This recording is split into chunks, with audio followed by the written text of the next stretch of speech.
ሰላም የተከበራችሁ የተማሪ ቤት ወዳጆች እንደምቆያችሁ። በዛሬው የስምንተኛ ክፍል ሶሻል ስተዲስ ዩኒት 5 ፓርት 4 ነው ይዤላችሁ የቀረብኩት። አፍሪካን ኢንዲፔንደንስ ይሰኛል ቶፒኩ። እንግዲህ በዚህ ቪዲዮ ውስጥ የምናያቸው የአፍሪካ ሀገራት ከቅኝ ግዛት ቀንበር ለመላቀቅ ያደረጉትን አስደናቂ ታሪክ እንመለከታለን። ለፈተና የሚያዘጋጃችሁ ኖትን እንዲሁም ዘርዘር ያለ ማብራሪያዎችን ይዤላችሁ ቀርብ ያለው እስከ ቪዲዮ ፍጻሜ እንድትቆዩ የጋበዝኩኝ። በቀጥታ ወደ ቪዲዮ አልፋለሁ። ኦኬ ኢንትሮዳክሽን ቱ አፍሪካ ኢንዲፔንደንስ። የአፍሪካ የነጻነት ንቅናቄዎች ነው የሚለን። የነጻነት ጉዞ አፍሪካውያን እንዴት ከቀኝ አገዛዝ ነጻ ሊወጡ ቻሉ፣ ምን አይነት እንቅስቃሴዎች ወይም ንቅናቄዎች ተደርገዋል የሚለውን ነው አጠቃላይ ይህ ቪዲዮ የያዘው ማለት ነው። ሶ ኦቨርቪው the struggle for liberation wasn't a single event but a multi-decade evolution። የነጻነት ትግል ሲጀምሩ በአንድ ጊዜ ብቻ የተከሰተ አይደለም። በአንድ ጊዜ አይደለም ነጻነታቸውን ያመጡት፣ በብዙ አስርት ዓመታት ውስጥ የዳበረ ነው ማለት ነው። የዳበረ ነው እንጂ በአንድ ጀንበር የመጣ አይደለም። ይህንን መያዝ መረዳት መቻል አለብን። ሶ ኪ ኢራስ ይለናል እዚህ ጋር። ዋናውን ነጥብ በዚህ በኩል ላሳያችሁና እያንዳንዱን እያብራራ እንሄዳለን ብዬ ነው። ሶ ኪ ኢራ ይሄ ዋና የክፍለ ጊዜያቶቹን በምናይበት ሰዓት ላይ starting from 1900 up to 1939 ይሄ ከ1900 እስከ 1939 ያለው ጊዜ ኢርሊ ሬዚስታንስ ይባላል። ኢርሊ ሬዚስታንስ ወይም የቅድመ ነጻነት ተቃውሞ ማለት ነው። ነጻ ከመውጣታቸው በፊት ሲያደርጉ የነበረው እንቅስቃሴዎች ናቸው። በዋናነት ከሁለተኛ ዓለም ጦርነት በፊትም አፍሪካውያን በነዚህ ዓመተ ምህረት ውስጥ ወይም ከ1900 እስከ 1939 ይደረጉ የነበሩ ተቃውሞዎች ነበሩ ማለት ነው። እነዚያ ተቃውሞዎች አንደኛው ሪሊጂየስ ሲሆን ሁለተኛው ኔቲቭ አሶሲዬሽን ይባላል ማለት ነው። እንግዲህ አንደኛው በሃይማኖት ስም የሚደረግ ንቅናቄ አለ ወይም ሬዚስታንስ አለ። ሁለተኛው ደግሞ ባህላዊ ማህበራት አሉ ማለት ነው።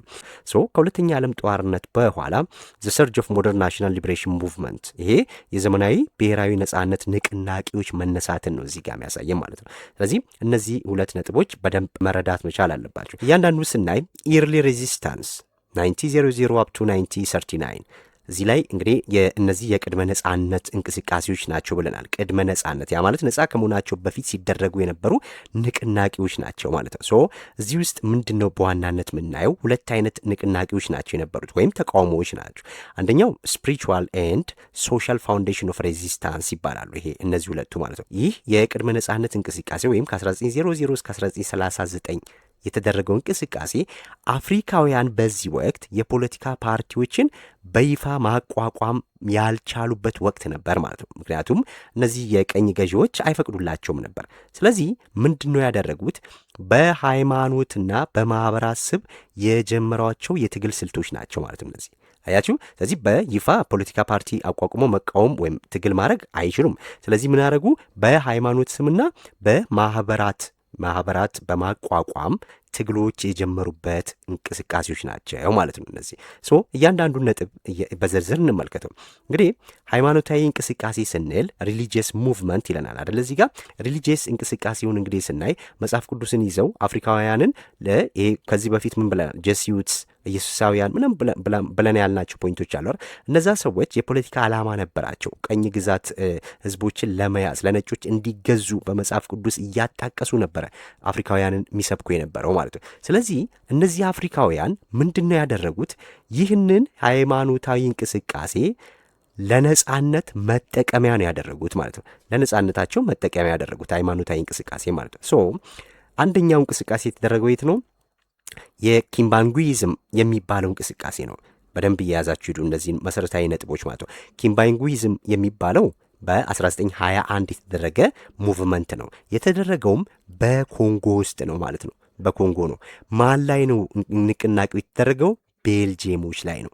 እንግዲህ የቤልጅየም ስሌቭን ከዚህ በፊት በነበረው ቪዲዮ ላይ ስናይ አፍሪካን በቀኝ ግዛት ከገዙ አውሮፓ ሀገራት በአሰቃቂ ሁኔታ የገዛችው ዋናዋ ቤልጅየም ነበረች።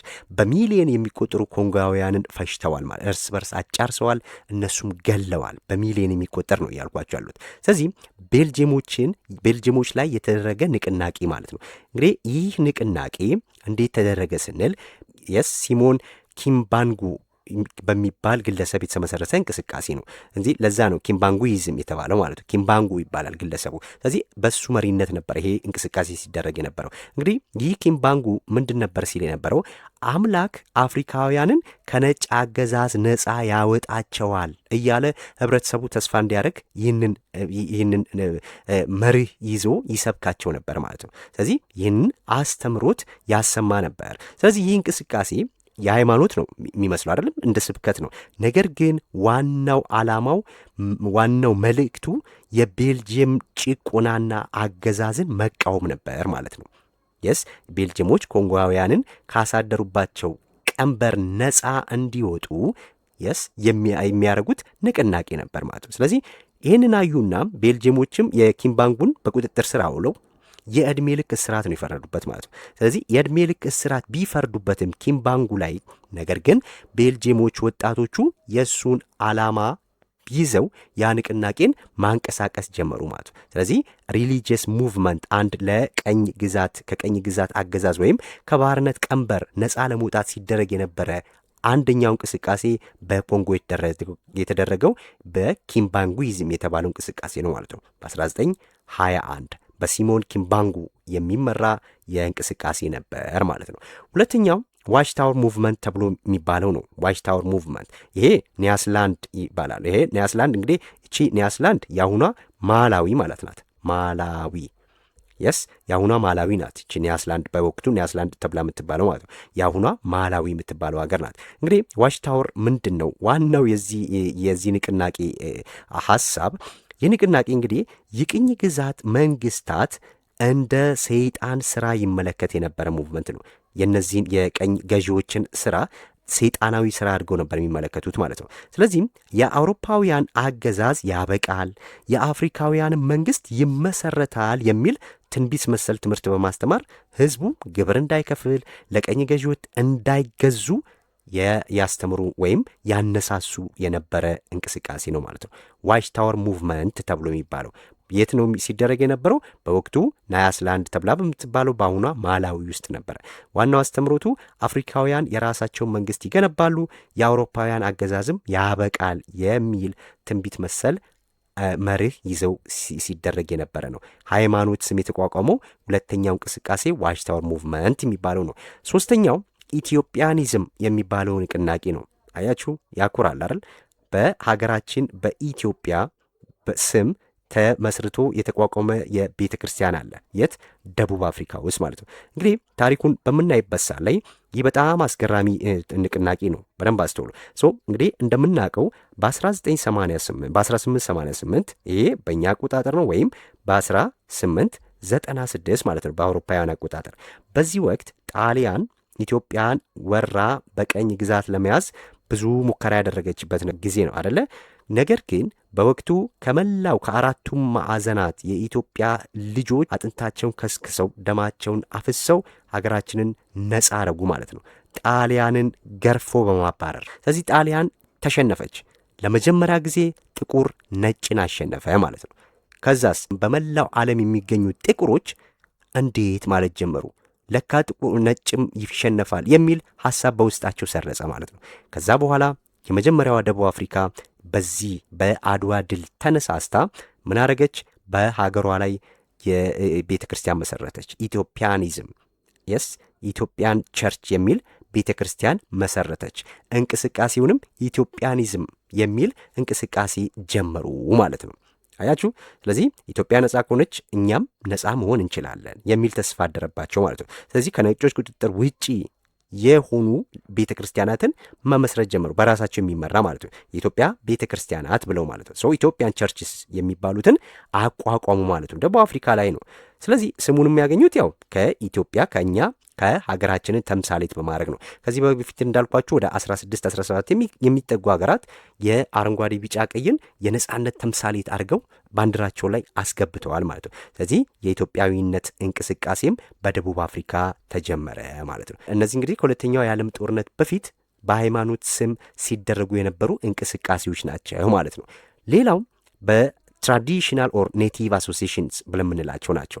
ይህ እንግዲህ ትራዲሽናል ኦር ኔቲቭ አሶሲዬሽንስ የሚባለው ባህላዊ ወይም የተወላጆች ማህበራት ማለት ነው አይደለ? የሀገሪቱ ተወላጆች ያደረጉት ያቋቋሙት ማህበራት ነው። የት ተቋቁሟል ስንል አንደኛው ኡጋንዳ ነው። እነዚህን ማህበራት ያንግ ባጋንዳ አሶሲዬሽን ይህ የተመሰረተው በ1918 ነው። እነዚህ ማህበራት እንግዲህ የተቋቋሙት በወቅቱ በኡጋንዳ የነበረውን የመሬት ይዞታ ስርዓት ለመቃወም ነው። አንደኛው የመሬት ይዞታ ስርዓቱን ለመቃወም የተቋቋመ ነው። በደንብ አስተውሉ። ለምንድን ነው ስንል እንግዲህ ይህ የእንግሊዝ በወቅቱ እንግሊዝ ናት ኡጋንዳን ይዛ የነበረው ማለት ነው። ስለዚህ ብሪታንያ ማለት ነው። ስለዚህ ብሪታንያ በኡጋንዳ ውስጥ ላሉ አውራጃዎች የራሳቸውን ዜጎች ሾሞ ነበረ። ከዚህ በፊት ምን ብለናል? ኢንዳይሬክት ሩል ነው የሚጠቀሙት አላንም እንግሊዞች። ስለዚህ ኢንዳይሬክት ሩል የሚጠቀሙ ናቸው። ስለዚህ ምን አድርገው ነበረ? በኡጋንዳዊ የሆኑ የአውራጃ ገዢዎችን ሾሞ ነበር ማለት ነው። ስለዚህ እነዚህ የአውራጃ ገዢዎች ደግሞ ከነዋሪው ላይ መሬት እየዘረፉ ሰፋፊ መሬቶችን ለግል ይዞታቸው ይዘው ነበር ማለት። የህዝብ መሬትን ነጥቀው ህብረተሰቡን ምን አደረጉት? መሬት አልባ አደረጉት ማለት ነው። ስለዚህ እነዚህ የባጋንዳ አሶሲዬሽን ምንድን ያደረጉት? ብሪታንያውያንንም እነዚህ የአውራጃ ገዢዎችንም መቃወም ነው የያዙት ማለት ነው። መፈክራቸውም መሬት ለባለቤቱ የሚል ነበር። ስለዚህ ባለቤቱ ሲባል ምንድን ነው? ለኡጋንዳውያን ለነባር ህዝቡ መሬቱ ይመለስለት የሚል ነው። ስለዚህ ተቃውሞ ማን ላይ ነው? አንድ ብሪቴን፣ ሁለት በብሪቴን በሚደገፉ ኡጋንዳውያን ላይ ማለት ነው። አያችሁ። ስለዚህ አንዱ ይሄ ነው። ይሄ ያንግ ባጋንዳ ኡጋንዳ በዚህ መያዝ ትችላላችሁ ማለት ነው ሜቢ። ሁለተኛው ኬንያ ላይ የተደረገው ነው። በኬንያ ደግሞ ያንግ ኪኪዩ እና ሴንትራል ኪኪዩ አሶሲዬሽን ተብሎ በሁለት የተከፈለ ንቅናቄ ማለት ነው። ይሄ እንግዲህ እነዚህ ነጮች የኬንያውያንን ለም መሬት ነጥቀው፣ ኬንያውያን እንግሊዝ ነበሩ እዚህ ውስጥ የሚኖሩት፣ የኬንያውያንን መሬት ነጥቀው ይኖሩበት ነበረ እነዚህ እንግሊዞች፣ ብሪቴኖች ማለት ነው። ስለዚህ ምንድን ነው ያደረጉት? የያንግ ኪኪዩ ማህበር ዋና መሪ የነበረው ሃሪቱኩ ይባላል። ሃሪቱኩ።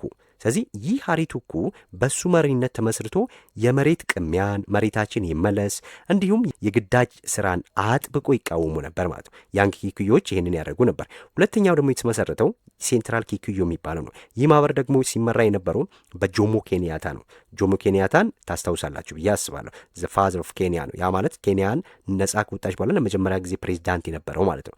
ይሄ የሴንትራል ኪኪዩ መሪ ደግሞ የነበረው ማን ነው? ጆሞ ኬንያታ ነው። ስለዚህ ይህ ደግሞ ሲያነሳ የነበረው በዋናነት የነጻነት ጥያቄን አብልጦ አጠናክሮ ይዞ የቀጠለበት ጊዜ ነው። ስለዚህ በእነዚህ በሁለት ንቅናቄዎች ከዛ በኋላ ግን ኬንያም ነጻ ወጣችና ጆሞ ኬንያታም የመጀመሪያ ፕሬዚዳንት ሆነ ማለት ነው። ሶ እዚህ ላይ ስናጠቃልለው የምናየው እነዚህ እንቅስቃሴዎች እንግዲህ አፍሪካውያን በዝምታ የተገዙበት ጊዜ አልነበረም ማለት ነው። ይታገሉ ነበር። አያችሁ፣ አልተገዙም ዝም ብለው። ስለዚህም በወቅቱ በነበራቸው አነስተኛ አጋጣሚ ሁሉ ተቃውሟቸውን ያሰሙ ነበር ማለት ነው። በሃይማኖት ስም ተቃውሞ አሰምተዋል። እንዲሁም በባህላዊ አሶሲዬሽኖችን በማቋቋም የራሳቸውን ተቃውሞ አሰምተዋል ማለት ነው።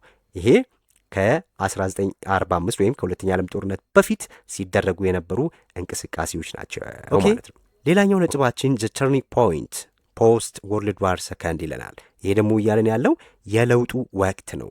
የለውጡ ወቅት ነው። አፍሪካ ወደ ነጻነት ያደረጉት ጉዞ ተርኒንግ ፖይንቱ ይሄ ነው። ከሁለተኛው ዓለም ጦርነት በኋላ ማለት ነው። ያ ማለት ከ1945 በኋላ ነው። እዚህ ላይ እንግዲህ የምናያቸው ሁለት ነጥቦች ምንድን ናቸው? የነጻነት ሁለቱ ጎዳናዎች ይላል። ዘ ቱ ፓዝስ ቱ ኢንዲፔንደንት። አፍሪካውያን በሁለት መልኩ ነው ስለ ነጻነታቸው ሲታገሉ የነበረው ማለት ነው። አንደኛው ነን ቫዮለንት ፓዝ ተብሎ የሚባለው ነው። ሁለተኛው ቫዮለንት ፓዝ ተብሎ ይባላል። እንግዲህ ሰላማዊ መንገድ ነበረ፣ ሰላማዊ መንገድ ተብሎ ይባላል። ሁለተኛው ደግሞ የአመፅ የተሞላ መንገድ ነው። ይሄ በአመፅ የተሞላ መንገድ ነው። ሶ እነዚህ ሁለቱ አካሄዶች ምንድን ነው ልዩነታቸው ስንል በደንብ እዚች ጋር እንድትገነዝቡ የሚያስፈልግ ነጥቦች አሉ። ነን ቫዮለንት ፓዝ የሚባሉ እንግዲህ እንደምናውቀው እነዚህ አውሮፓውያን አፍሪካውያን ሲቀራመቱ አንዳንዶች ሀገራት ከአውሮፓ ዜጎቻቸውን አምጥተው የገዟቸው መሬት ላይ አስፍረው ነበር ማለት ነው። አስፍረው ነበር። ለምሳሌ እንደ ኬንያ ስናይ ማለት ነው አስፍረዋል። ያ ማለት ነባሩን ሕዝብ እያስነሱ እነዚህ ነጮች የራሳቸውን ቤተሰብ መስርተው የራሳቸውን ሕይወት መኖር ጀምረዋል ማለት ነው። ያ ዋይት ሴትለሮች ያሉበት ነው። ያ ማለት ነጭ ሰፋሪዎች ያሉበት ሀገራት አለ። ሁለተኛው ደግሞ ነጭ ሰፋሪዎች ሀገራቸው ላይ የሉም፣ ግን ሀገሪቷን በቀኝ ግዛት ገዝተዋል። ይሄ ኢንዳይሬክት ሩል ብለን ያልነው ማለት ነው ከዚህ በፊት። ስለዚህ የኢኮኖሚውን ሪሶርሱን ምናምን መውሰድ ነው እንጂ ነጮችን አምጥተው አላሰፍሩም። ይሄ ዋይት ሴትለሮች የሌሉበት ማለት ነው። ስለዚህ ይህ ሰላማዊ መንገድ የምንለው ነው አለ። ይህ መንገድ በአብዛኛው የተከናወነው በምንድን ነው? በድርድር በሰላማዊ ሰልፍና በፖለቲካ ግፊት ነበር ማለት ነው። ድርድሮች ነበሩ፣ በሰላማዊ ሰልፎች ነበሩ፣ እንዲሁም ፖለቲካዊ ግፊቶች ነበሩ። ነን ቫዮለንት ፓስ ብለን የምንለው ይህንን ነው ማለት ነው። እንግዲህ ለምን ሰላማዊ ሆነ ስንል በደንብ እነዚህን ፖይንቶች ያዙ። ለምንድን ነው በሰላማዊ መንገድ የተካሄደው ስንል አንደኛው በእነዚህ አካባቢዎች በተለይ በምዕራብ አፍሪካ ማለት ነው ዌስት አፍሪካ ላይ በምዕራብ አፍሪካ ላይ ምን ነበረ? ነጭ ሰፋሪዎች አልነበሩም ማለት ነው። ወይም ጥቂት ብቻ ነበሩ ነጭ ሰፋሪዎች። ስለዚህ ቀጥታ ግጭት ውስጥ ሊያስገባ የሚችል ነገር አልነበረም ማለት ነው።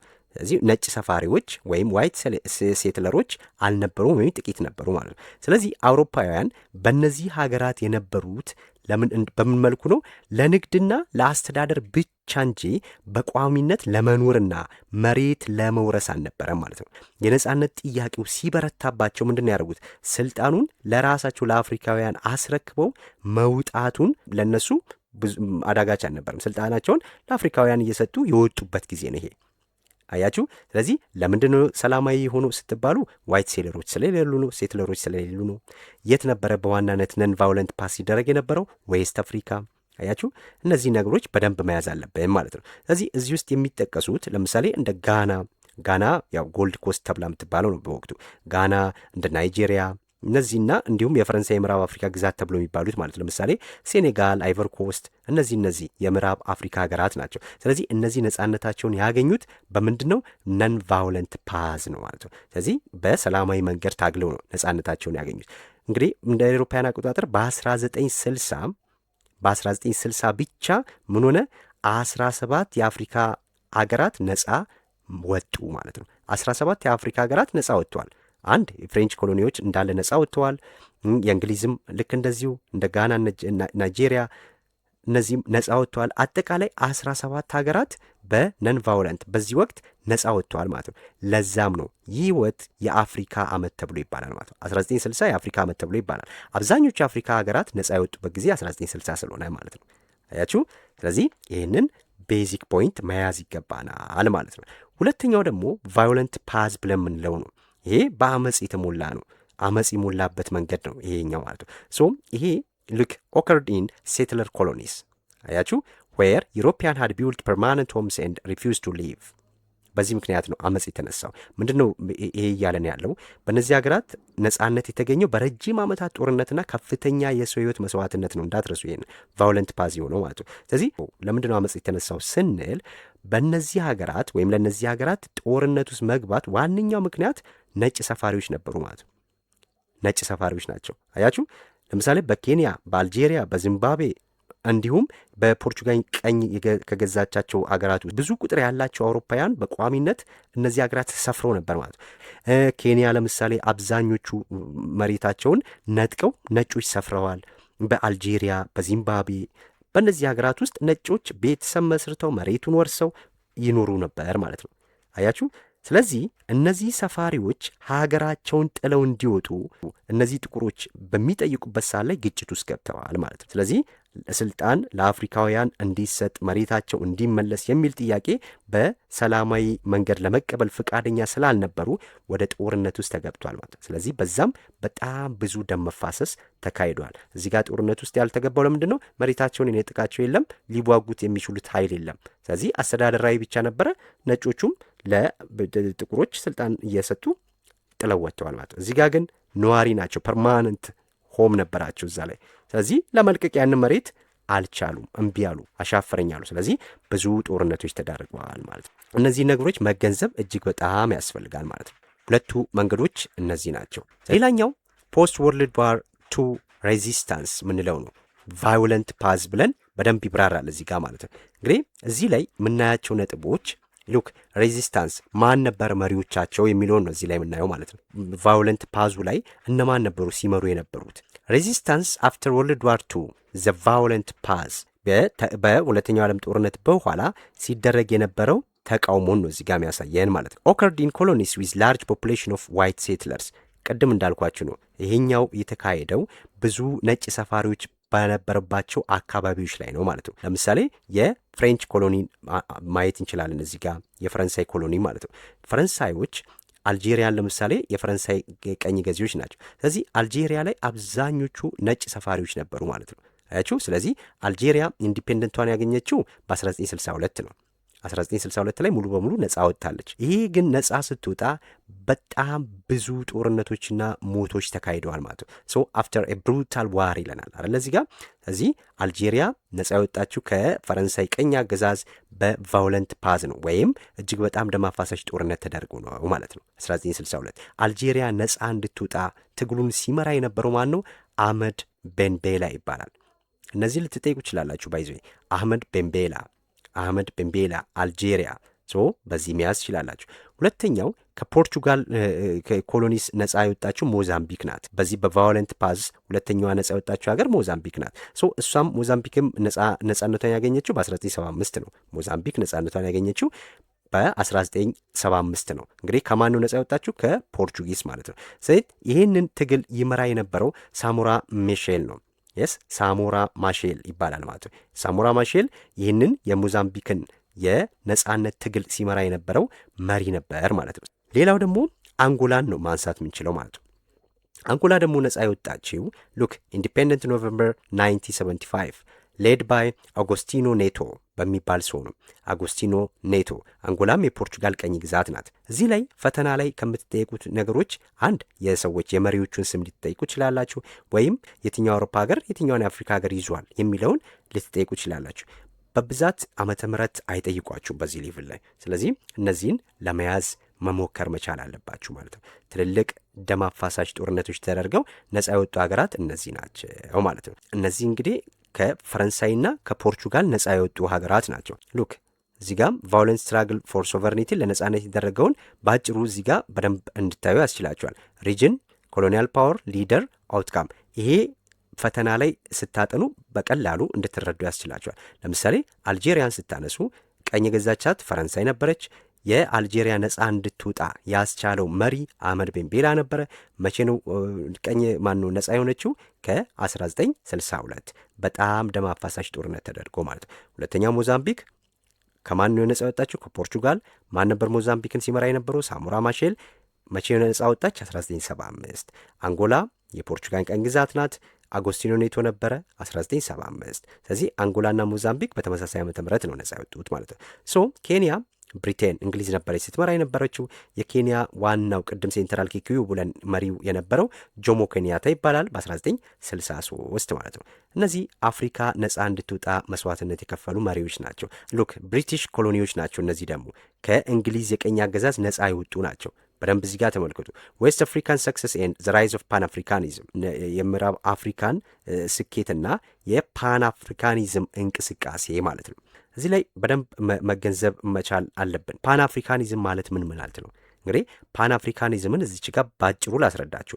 ፓን አፍሪካኒዝም ማለት ሉክ ጥቁር ህዝቦች በሙሉ የጋራ ታሪክና የጋራ ዕጣ ፈንታ ስላላቸው በአንድነት መቆም አለባቸው የሚል አስተሳሰብ ማለት ነው ፓን አፍሪካኒዝም ስንል። ስለዚህ እንደ አፍሪካ ማሰብ፣ እኛ አፍሪካውያን አንድ ነን፣ አንድ የሚያደርግን ታሪኮች አሉን፣ ስለዚህ ለነጻነታችን በአንድነት መቆም አለብን ብሎ ማመን ነው።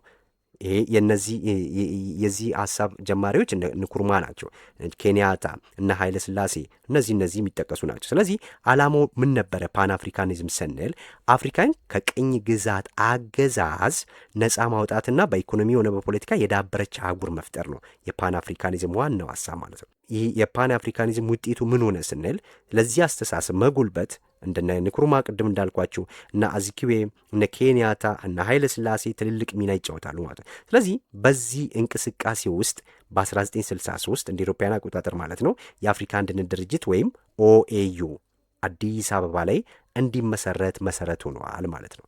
አዲስ አበባ ላይ የአፍሪካ አንድነት ድርጅት እንዲመሰረት መሰረት ጥሏል። ይህ የፓን አፍሪካኒዝም እንቅስቃሴ ማለት ነው። ፓን አፍሪካኒዝምን በዚህ ከተረዳን በምዕራብ አፍሪካ ሀገራት ነፃ እንዲወጡ ያረጉ አስተዋጽኦ ያረጉ ግለሰቦችን ደግሞ እዚህ ጋር እናያለን ማለት ነው። ምዕራብ አፍሪካ ላይ አንደኛዋ ጋና ናት። ጋና በወቅቱ ጎልድ ኮስት ባል ነበረ አይደለ? ጎልድ ኮስት። ስለዚህ ጋና መቼ ነው ነፃ የወጣችሁ ስንል 1957 ነው። ቀደም ብላ ነጻ የወጣች ሀገር ናት። አስተውሉ። ለሌሎች አፍሪካውያን በር የከፈተች ናት። 1957 ነው። አብዛኞቹ ከ1960 በኋላ ነው ነጻ የወጡት። ታግለውን ነጻ እንዲወጡ ያስቻለው ይህንን ጋናን ኮሜ ንክሩማ የሚባለው ነው። ኮሜ ንክሩማ the first sub-Saharan nation to gain independence led by ኮሜ ንክሩማ። ትልቅ አፍሪካ ላይ ትልቅ አስተዋጽኦ ያለው ሰው ነው ኮሜ ንክሩማ ማለት ነው። በቃ መያዝ ያለባችሁ መሰረታዊ ፖይንቶች እነዚህ ናቸው። ዲፕ ገብቶ አይጠይቋችሁ ማለት ነው። ሁለተኛዋ የእንግሊዝ ቀኝ ግዛት ናይጄሪያ ናት። ናይጄሪያ ደግሞ ነጻ የወጣችሁ በ1960 ነው። አያችሁ፣ ይህንን መሪ ወይም ይህንን ንቅናቄ ሲመራ የነበረው ማን ነው?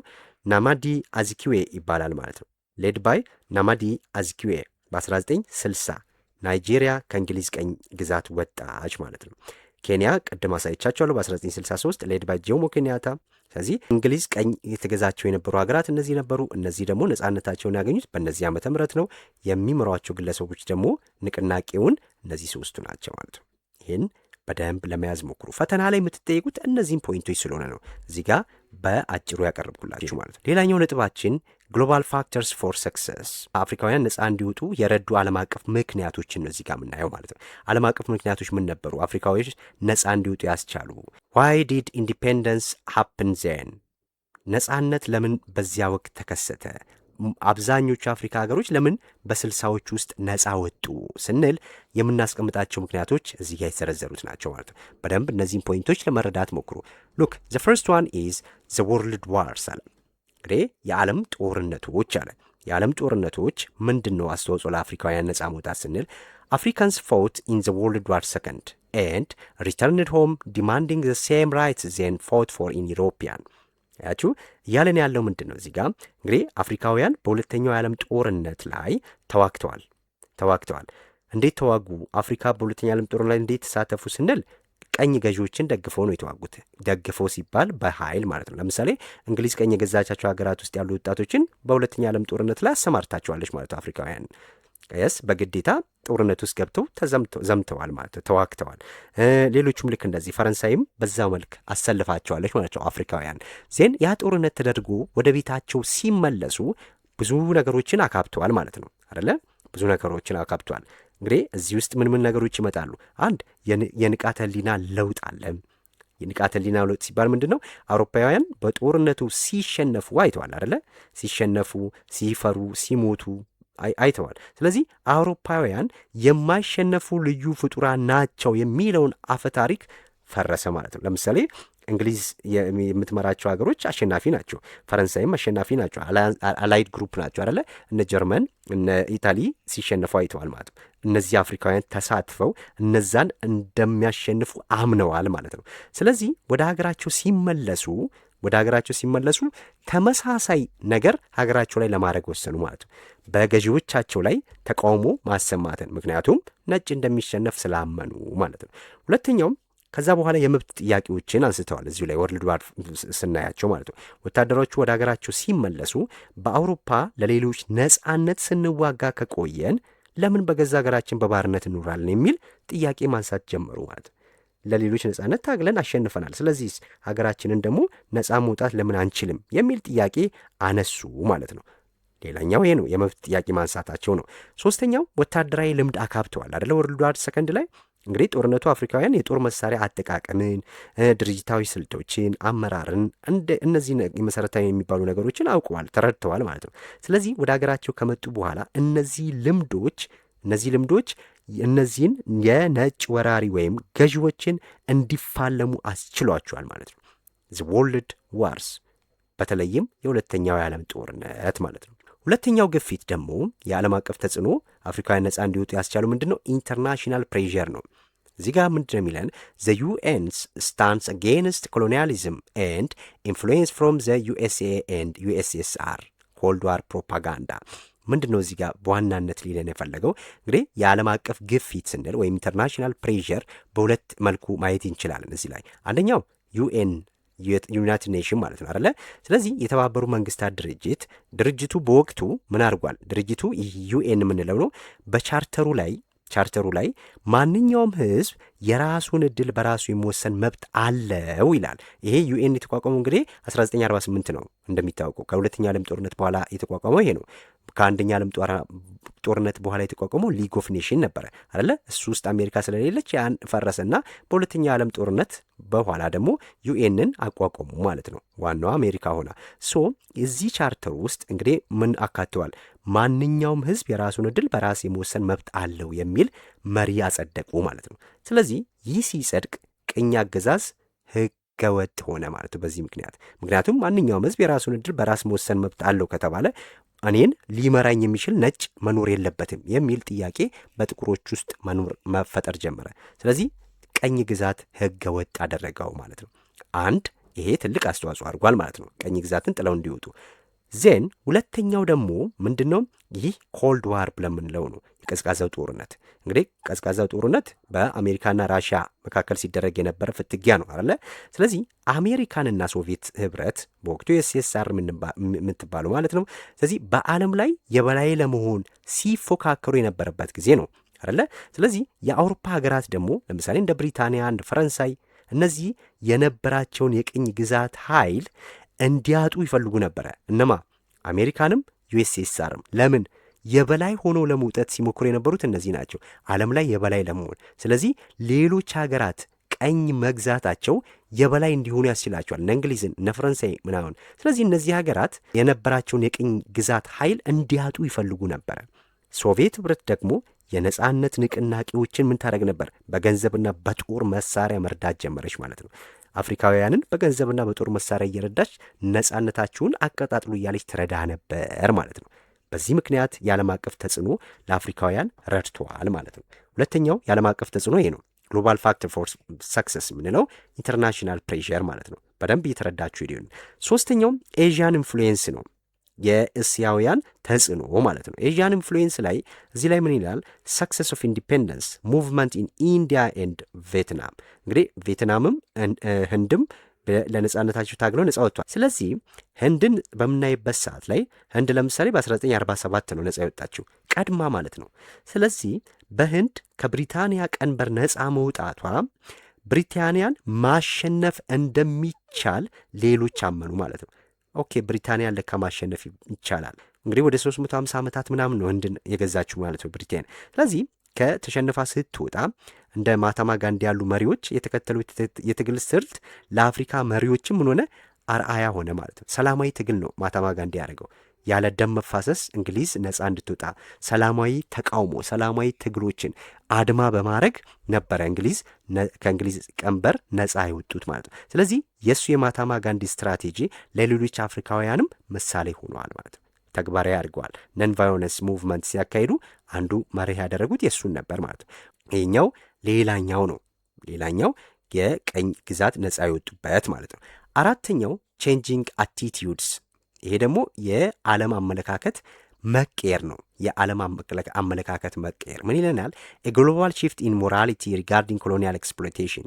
አያችሁ፣ ይሄ እንግዲህ እዚህ ጋር ሁለት ነገሮችን ነው የምናየው። አንደኛው የሞራል ውድቀት እናያለን። ያ ማለት አውሮፓውያን ናዚ ጀርመን በፈጸመው ግፍ ምክንያት ሌላን ህዝብ በኃይል መግዛት ምን ያህል አጸያፊ እንደሆነ እየተረዱ የመጡበት ነው።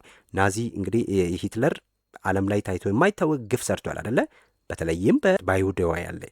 ስለዚህ እጅግ በጣም አሰቃቂ ግፍ ነው የሰራው። ስለዚህ ያ ነገር መካሄዱ ሌሎች ያንን ነገር እንዲጸየፉት እየሆነ መጣ ማለት ነው። ስለዚህ እንግሊዝ የጀርመንን እንቅስቃሴ ስትተች፣ እሷ ደግሞ አፍሪካ ላይ ልክ በሌሎች ጥቁሮችን ባሪያ አርጋ ማስተዳደሯ የሞራል ጥያቄ ማስነሳት ጀመረ።